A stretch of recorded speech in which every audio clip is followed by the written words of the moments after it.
Successful women are told that they can have it all as long as they work hard enough. But the system that promises that is designed for a different biology. Patriarchy and the masculine way of working doesn't work for the female nervous system.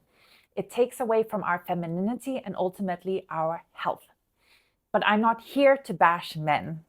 Instead, I want to inform you in this video how patriarchal trauma lives inside of all women and what the differences are in the female and the male nervous system and how that impacts us in our work world.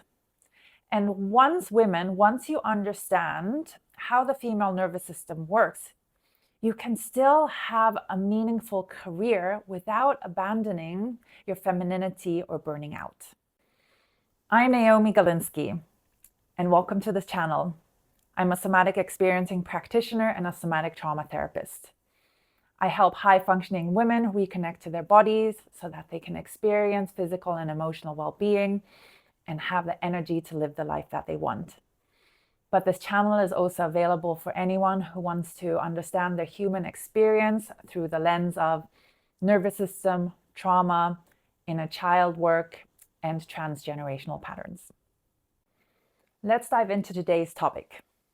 Many women I meet say things like, I used to love my work. I used to be driven and motivated.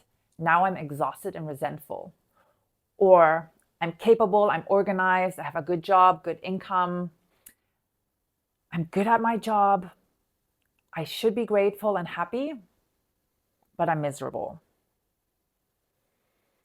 And part of it has to do with how capitalism and patriarchy promise us or tell us that safety comes from productivity and wealth. And this leads to a workspace that is not designed for a healthy female nervous system. I'm going to touch upon patriarchal trauma first. Patriarchy, for millennia, suppressed our bodily autonomy, punished our intuition, which is being burnt at stakes, and our safety relied on being compliant to being a people pleaser, a good girl, pretty. But don't be sexy or sensual, speak your opinion, or have opinions. And we were shamed for having needs, boundaries, and even wanting to rest. So part of the healing requires us to do the trauma work to come out of it. There is deep anger and rage sitting in most of us. And that takes time, but I promise you, if you do it, like I've been doing the Tantra work for a few years now, and I'm more connected to my sensuality, my sexuality, my authentic power, my intuition, and I feel so much more powerful, and the people pleaser layer is easier and easier to shed these days. But this change takes time and it's not easy. And change takes small drops of healing and change over time, and you can begin today with small changes that I will mention throughout of this video. The first way the female nervous system is different to the male nervous system is that we women are oxytocin driven and men are dopamine driven. That means that women are naturally more driven to connection, to bonding, to being relational. So we need connection, we need co-regulation and relational attunement for our health. Men need that too, but less so than women. And being dopamine driven for men means that they get energy boost from being productive to generating output. So they can work under deadlines and be linear focused much better than women. And since the work world is productivity, deadline, and output driven, it is designed better for dopamine driven men. And it depletes oxytocin driven women. What can we do in the workspace to help regulate us? Take micro breaks for connection. If you have other female colleagues, chat with them, do the chit chat thing, go for a walk and connect. This is not being lazy. This is not taking unnecessary breaks. These are things that are required for us to stay healthy. And when we're healthy, we can also be more productive and get better results at work. The second thing is that women are cyclical beings. We can deny that we have hormone fluctuations throughout the month, but when we deny that and we try to live a linear way, so a circadian way is what the men live. There's a day, a sleep, and a wake cycle throughout the 24-hour cycle. But women have an infradian cycle. That's the menstrual cycle that we have.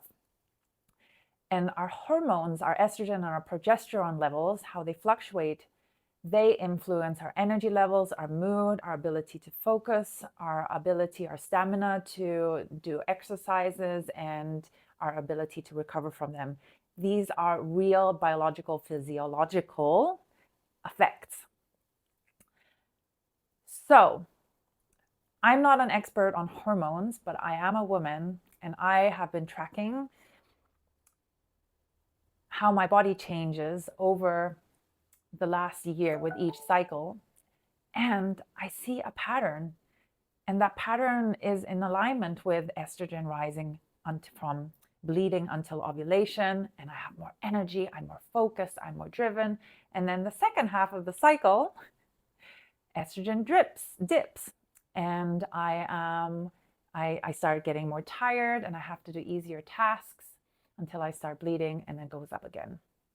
And I exercise in the first half where the estrogen goes up, and I do lighter practices, like I do weight training in the first half and then more yoga and lighter training in the second half of my cycle.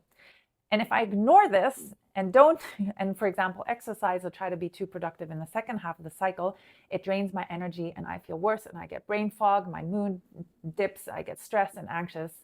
And I notice the negative consequences it has on me. So what that means in the work world is, if you're an entrepreneur and can schedule your own work time, then do all of the heavy social engagement type of things, video shooting, complex tasks at the beginning, the first half of the cycle, and then in the second half of the cycle, start slowing down and do more easier tasks and rest more. If you have a full-time job, you can't often control your workload and what to do and what work you can do and don't. So what you do after work is important. So what are your after work activities? You can schedule more socially activated things and sports stuff in the first half, and then see what happens if you start resting more and slowing things down and chilling out more in the second half of your cycle. Notice your overall mood and your energy level over the months when you start working more with your cycle, how that shifts. And of course, that also then impacts your ability to be productive and motivated and engaged at work. And the third part of the differences between female and male nervous systems is that women are estrogen dominant and men are testosterone dominant in their nervous system. And this has to do with, is connected to oxytocin and dopamine as well. So estrogen makes women have in their brain more a diffuse awareness, whereas testosterone is required for single focus. So men are very good at taking one task and going with it and doing this linear thing, like starting until they reach the goal and working through the blockages that arise along the way. But women's brain, because of estrogen, we hold many things in our awareness at once. So try this out. When you're not working, see if you have time to potter around. And I tried this because Alison Armstrong talks about this, and start making the bed, but halfway through your brain will jump to something else, like, oh, I need to do the dishes. So you go do the dishes, and then halfway through the dishes, your brain's like, oh, I want to straighten that thing, And so I tried that out. I let my brain jump around and I let myself start many different things. And the way Alison Armstrong, like in a really humorous way, describes this, she's like, women do this, shunk, shunk, shunk, shunk, shunk, shunk, different tasks, shunk, shunk, shunk. And then we come back to the first one and do a little bit more. Maybe we complete this, tunk, done, and then shunk, shunk, shunk, shunk, shunk, shunk, done, shunk, shunk, shunk. And men just can't operate. They would go crazy if there are that many open tasks at once. But if we have time and we give ourselves spaciousness, I find it quite nourishing to allow my mind to wander and start so many different things. So at work, try this out. You start a task and you get to a blockage and you need some support, or the blockage is a mental one and your brain just shuts down or something happens. Move on to another task. Don't fight it. Just move on to something else. Or every hour, switch gears. Instead of using that focus brain, go do the laundry, go do the dishes, go for a walk. This is not being lazy. This is not you not being productive. It's just allowing the mental focus gear to take a break, and so that those gears can be lubricated so that they can function again. Because what is if we just keep on using one gear the whole time? It wears out, right? So we use other gears in our brain and our body so that we can then come back to this at another time. And I get this from Burnout by the Nagoski sisters. She talks about this really beautifully. What you can do to support your femininity to come back online is to learn to slow down, because we women are naturally more embodied, connected to our emotions, and more relational and connected also to our senses than men. I notice this a lot in Tantra, how women have an easier time to drop in and feel and connect to our pleasure and be like the feminine can be soft and is moving, is very embodied and connected. And you can also hear in my voice how it changes. There's like this kind of flowiness to it rather than this hard, like, da, da, da, da, da, kind of way of talking. And I mean, side note, men love being in that presence of a woman who's connected to that. And yes, there is no on-off switch at the beginning of switch on and now I'm in my feminine space. No, we have to do the work. We need to do the daily practices of bringing things into our life, little drops of things that help us connect to our femininity again. Easy ways are connect to our senses, things that look beautiful like flowers, smelling beautiful things like perfumes and essential oils, eating something delightful, taking a bath, or just slowing down and sitting on the couch and feeling the whole weight on the couch and your whole body on the couch, and just taking time to look around and connect with your body. These easy embodied practices. Easy, simple, but not always easy. I should say that. But it starts with practicing and doing the practices. And along the way, you might need somatic experiencing therapy. You might need to do the trauma work and go to women's retreats, do Tantra work. All of that supports this. But the small things that you do every day have a bigger compounding effect than the big bang of experiences that you can have. The last point I want to make is that you can nourish your femininity, be in your feminine, and still be ambitious, productive, and a badass. Those are not mutually exclusive. I happen to be, more so than other people, a very driven person. But I also experienced almost a decade of chronic fatigue and chronic illnesses because I was doing too much. I was doing too much and not taking care of my nervous system. So all the things we talked about, I wasn't slowing down. I wasn't connected to my body. I wasn't connected to my female cycle. But now I am. I work with it. I take breaks. I slow down during the day so that the stress doesn't pile up at the end.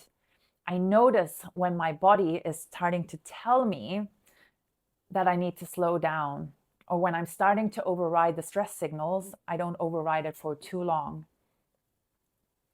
And I also do the things that nourish me. I connect with my girlfriends. I make time for them. And I connect with my senses to things that feel beautiful or make me feel good. And all of that allows me to have a regulated, healthy nervous system so that I can be productive and a badass and produce what I want, what I'm so passionate and ambitious about. Let's recap what I talked about today. I talked about a patriarchal trauma that all women have and how we need to do the trauma work. Oxytocin vs dopamine-driven nervous system in women and men. How women have infradian rhythm, which means cyclical hormonal cycle in our menstrual cycles.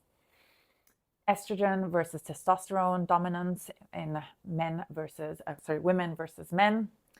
And then practical tips of how you can start bringing in more nurturing things into your life inside work and outside so that you can have more ease at work, so that you can start enjoying work again. And if this resonates with you, please subscribe or like this video. If there's any part of this video you want to learn more of, then leave a comment in this video below. And if you are curious to work more with me, then check out the links and the resources in the descriptions below.